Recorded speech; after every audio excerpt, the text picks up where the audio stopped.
My country now is a narco-politics thing. God damn it, you better listen.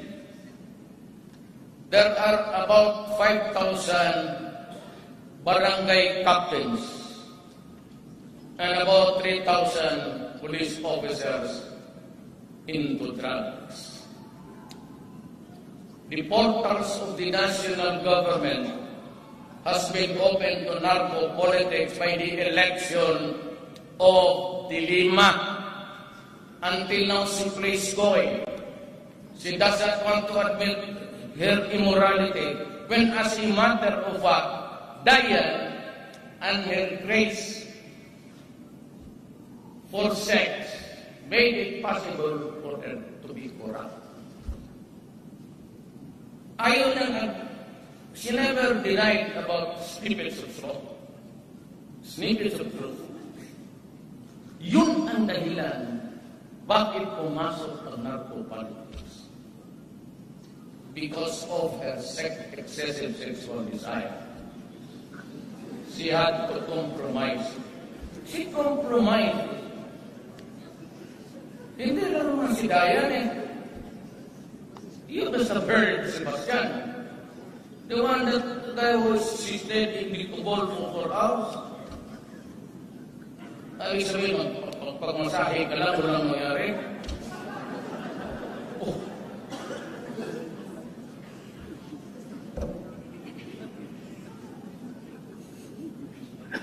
Kung ako ang preso na hindi nakatikim ng babae, kasi walang ipin. Dayman. Lukuhin ito, she's always doing it. The drug problem that I'm willing to be shot. Okay, no. I'm telling you, this is what happened. If you kindly remember. I was summoned by the Senate. Remember, I was summoned by the Senate to testify on rice smuggling. You remember that? Okay, I testified there. And I said this was the one. Because somebody was willing, galing dito hanggang Maynila, nobody, no idiot in this government nakilala si Bangayan. So I went to the intelligence community. Sa Ginaldo, sabi ko, huwag ninyo akong bulayin. Bigyan ninyo ako ng face off. Because I'm supposed to. Sabi niyo, wala mayor eh. Huwag niyo putang ina, huwag ninyo akong huwag tayong nakuhan dito. So the next day, it was delivered to Lieutenant Gonzales. So I testified. Sabi ko, sabi ni Ray, if you find Bangayan in your city, what do you do with him? For stealing 7 billion of the people's taxes money, I'll shoot him dead. Then ito si Jenggoy, ever be smart alert. Sabi niya, ano kikinig kayo? I was trying to play this side. Sabi ko, buti lang ito, na-preso ka tuloy. Sabi ko, Senator, I'll give you the statement that you'd like to hear. Patayin ko. So after that, si Dilima, taking offense. Right after, may maraming kalipat si Dilima na tulilig yun. Kung kita ito, ano yung tingin nyo ito?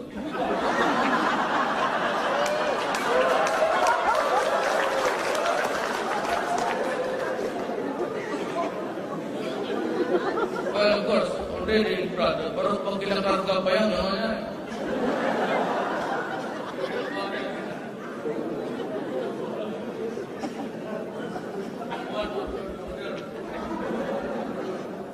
Sabi niya, the 30th threatened and it's not good and she'll sue me. She was there. So I prepared the statement before you remember, but I was kept on looking at her. Nakatanong ko na siya. Sabi niya, I should be sued. So, ay, Dilima, akala ko ba kung gano'n ka? The only body who can question me, the only person who can maybe put me to task would be the senators and the Senate itself. as a future body. Nobody but nobody outside of that Senate can question me. Ang mga senador lang. Sabi ko, do not waste your time on me. Remember, may problema ka kasi sa munting lupa, nagluluto na sila ng Cebu. But she was so arrogant with her power and she thought that, yan ang mahirap. It will last forever. Lahat kayo, there is one thing in life that I'd like to keep you in mind. Remember this, miscalculation. Very important. In whatever. Awayin mo, asawa mo, you carry it to bad and you calculate everything. Bantayan mo yung word miscalculation. Walang maraming, ako at my age at 71, I have a little bit of wisdom. Not really big one. But lahat ng diskarte ko pumalpak. Because of miscalculation. Even sa negosyo. Do not be careful with that. Dilemma miscalculated everything. She thought that it never come out. Openly creating something like this. Even carrying an affair in full view. Pagawa ng bahay sa boyfriend niya. Saan mo ang pera yung boyfriend niya? Look at, I am not trying to, look at the sartorial elegance of the earlier photos of the saka yung mga photos. In the days of the human rights, ikaw mo yung damit niya. Tignan mo yung mga alahas niya. Make a comparison. It shows. Hindi ba pigilan? Lahat na bumagsak itong corruption. Magandang bahay, magandang kotse, yung mga miscalculated. Parang hindi ko malaman ng tao. I-miscalculate even your neighbors. Mga kita sila, may Mercedes ba dyan, magandang kotse. It is always miscalculation. Bantay ko rin. Sa girls, ganon rin. Ma-miscalculate mo, kala mo, bakit kasi kung niligawan mo pa, kala mo. So there will never be time I would have to quarrel with this woman, maybe. She is very good, gentle and everything. Pagdating ng panahon, dinosaur ko lang ang ugali. Dinosaur, if you want. Tulit. Baka ligawa nga, ay sa baik. Para pahinhin. Hawakan mo pa ng kamay. Huwag. Ngayon, mag-away kayo, hawakan mo. Sa paligid na dyan ngayon. Ay, naku. So, this is that.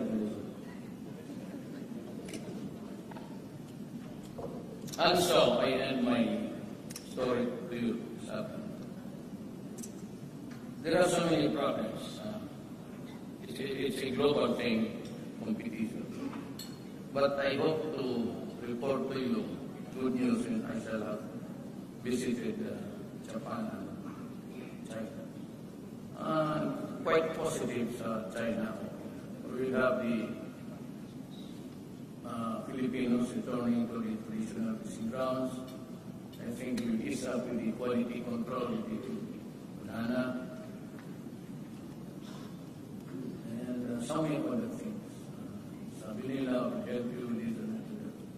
What really outstanding was how he just went to the, I ordered the defense secretary to open up the military camps. Sila na yung spaces. And they are now starting to the 1,500 dormitory is about to be finished. And they are promised. Hindi ko naman sinasabi sa mga American. I don't think you to do that also. Sunod-sunuran mo. Ganon na. We sacrifice for you. You stayed here. You're still doing business here. Nilulong na ko na lang yan. And we suffered during the last Second World War II election because you were here. Had you not been here, we would not have experienced so much destruction. The Battle of Manila, 200,000 Philippines, because you were there. So, these are the things that, do not forget, do not say it's 45 years ago, 60 years ago, in the relation between race, tribes. The past is us. Value. Assess yourselves. Because if you don't, you will lose the Philippines. And I assure you, they say that it's not EDCA. The War Games is not a part of EDCA, mind you. If you don't look at it again, ask your lawyers, because I have read it. The War Games is not there. In flat world, it says that you can have it. This year will be the last. This year will be the last. You want to ask me? You want to use the CIA? Go ahead. I said I put at stake my honor, my life, and the president. What happens to me is really part of my destiny. If I am ousted, then that is part of my presidency.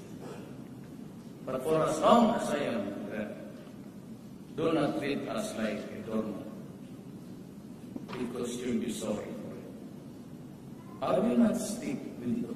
I can always go to China, invite them. I have met Medvedev during the summer, it was a top secret thing, and we're billing it to you. And then send your business money out, and we will see if we can buy the things that you have. And for the foreign countries now, I'm open up. I do not want to antagonize, but I said, try to give us a little respect. You do not go around reprimanding the head of state as if you were talking.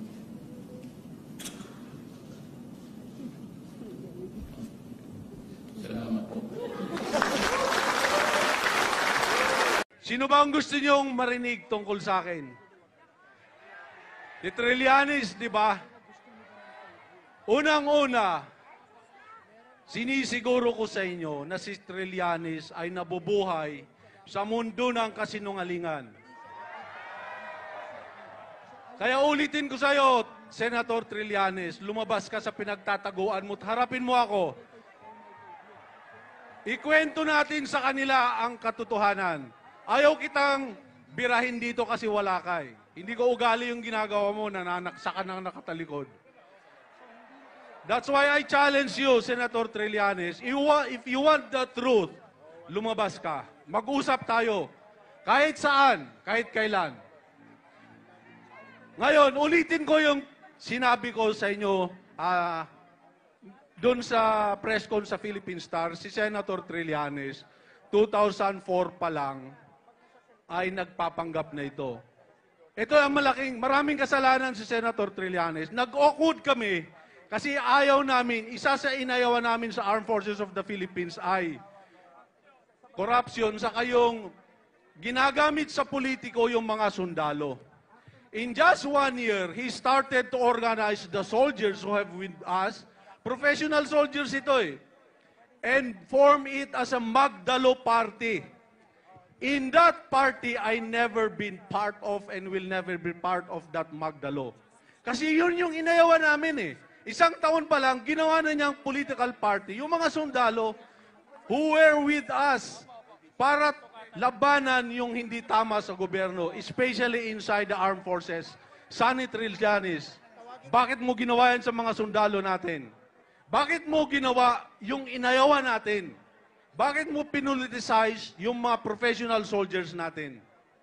Pangalawa, nagpapanggap itong hindi corrupt. Hindi totoo yan.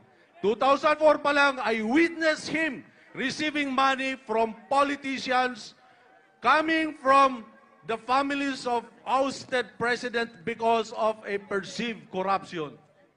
I challenge you, Sani, nandun na sa social media, yung picture namin, nakapaligid sa table, kung saan dineliver sa kanya, at yung nag-deliver, sabi niya, Sani, ito na yung request mo. Tumambad sa mukha ko, pera. Kasi pagbalik namin sa kulungan, sabi ko, Sani, in your next meeting with these politicians, please don't invite me to be part of. So, yan. And then in 2012, nagpapanggap din dito si Sani Trillanes na makabayan. 2012, I was about to go to Scarborough. Kasama ko mga isda at mga bata. Mr. Aquino, Mr. President Aquino, you have a lot of explaining to do with the Filipino people. Kayo ni Sani Trillanes.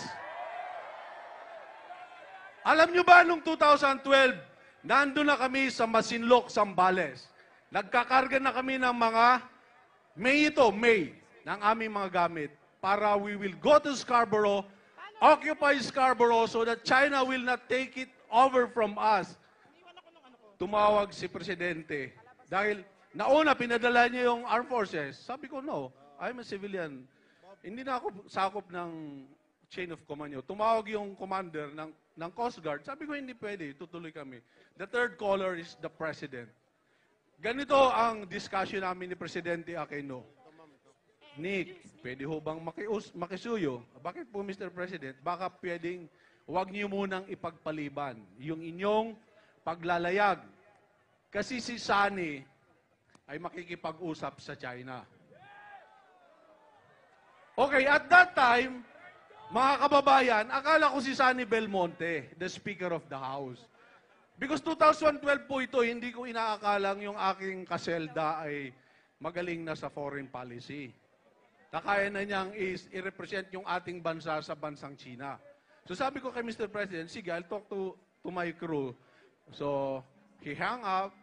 Nag-usap-usap kami magkakasama. Sabi ko, in-explain ko sa kanila, meron daw pag-uusap. Baka maayos pa doon ang pag-uusap. Pagbigyan natin ng si Mr. President. Because the President assured me that if that back-channeling and bilateral talks Sani is doing and the government is doing with China, he will approve the activity. O di sabi ko, wag mo natin tuloy. And then he called up after 10 minutes and confirmed to me kung okay lang itigil. Eh di tinigil namin. O sige, sir, it is all in the news. You can research this. Nandun pa sa naka-upload pa itong discussion namin ni Presidente. Ngayon, August of the same year, we lost Scarborough. That is after Sani Trillanes went to Beijing and spoke, I don't know kung pinag-usapan, 16 times. Ano ginawa niya for 16 times sa Beijing makipag-usap? Okay, I want to give you also an incident ng pagtataksil sa ating bayan. On the same month of May 2012, kinausap ako ng isang certain George Cham from Pangasinan. He introduced himself to me as the special envoy of Federation of Filipino Chamber of Commerce and Industry and asked me if I could meet then Chinese Ambassador Ma Kekang, I cannot pronounce her name, yung babae. And then after that, a series of meeting in Beijing. And what will be the talks will be. At tinanong ko, ano pag-uusapan? Nilabas niya ang kanyang mapa. Ito si George Shams, baka kilala niyo to. Ito ang mapa ng Treaty of Paris, sabi niya sa akin. Ito ang basis of all the discussions that you will have with the Ambassador of China here and the Beijing officials. Outright, nag-decide ako, sir, there will be no talks between us, your ambassador, and Beijing officials because Treaty of Paris is not the basis alone of our sovereignty of Scarborough. Kasi kung titingnan po nyo yung Treaty of Paris map, wala po talaga yung Scarborough. Pati yung Batanes, wala po doon. It was hastily drawn by Admiral Montojo and who was defeated by Dewey nung panahon ng... So, hindi malinaw yung pagkasulat niyan. So, right there and there, sinabi ko, wala po tayong pag-uusap kasi yun yung ibinebenta nilang mapa sa atin. So, why Senator Trillanes an expert in military who's, kasi hindi naman gagawin yan ng Senado na committee chairman ng defense kung di siya magaling. Hindi niya maintindihan yung mapa na yun kung yan ang naging basis niya. Kaya nautos siya pumunta sa Beijing 16 times and deal with China. Okay na lang. Let's give that to Trillanes. Sabihin natin nagkamali siya. But what I'm wondering until today, after China completely took over the control of Scarborough in August 2012, and after China build artificial islands dyan sa Kalayaan Island Group sa Palawan, 7 po yun. Militarized na po siya. I have never heard Senator Trillanes speaking as loud as he speaks against those he perceived corrupt na political force niya. Napakatahimik niya masyado. Tama. And you know what is inside? Doon sa Kalayaan Island Group alone, in Reed Bank alone, which is just 80 nautical miles away from the shore of Palawan, at least 14 trillion pesos worth of natural gas and oil deposit. This is based on U.S. Geological Survey published by U.S. Energy Information Agency. Mr. Trillanes, ano ba pinag-usapan nyo sa Beijing? Kaya napakatahimik po for 4 years. You just watch. China took over Scarborough, took over Kalayaan Island Group Municipality and militarized him. Where are you, Mr. Trillanes? Anong ginagawa mo? You want to be a champion of anti-corruption in this country that you will never be. You want to be a champion of patriotism in the country and you will never be. If you want to be called champion in this country, I will have now proclaiming you to be the undisputed heavyweight champion of lies. Maraming salamat. Ayan po! Maraming salamat po, Sir Nick! Mr. Challenge, Mayor Duterte, please file a libel case against me. Kasi base sa AMLA, sa anti-money laundering law, pagka ang naging subject ng litigation ay ang bank accounts, mau-open yun. Kaya please file a case against me, a libel case against me. At para mas mapadali. Ito yung collation ng mga information about the bank details of Mayor Duterte and his 3 children. Ang ginagawa namin ngayon kasi the first batch, yung 211, yun lang yung una pang na-verify. So, lahat ng mga naipasa sa aming information, we are double-checking it carefully. It's going through a tedious process. Mga accounting firms ang nagbibilang niyan para accurate tayo. Ito by the way, yung 211 is just the tip of the iceberg. Meron pang mas malaki dyan. It will come out pagka na-verify na namin based on ito pa lang yung cash cash sa bangko.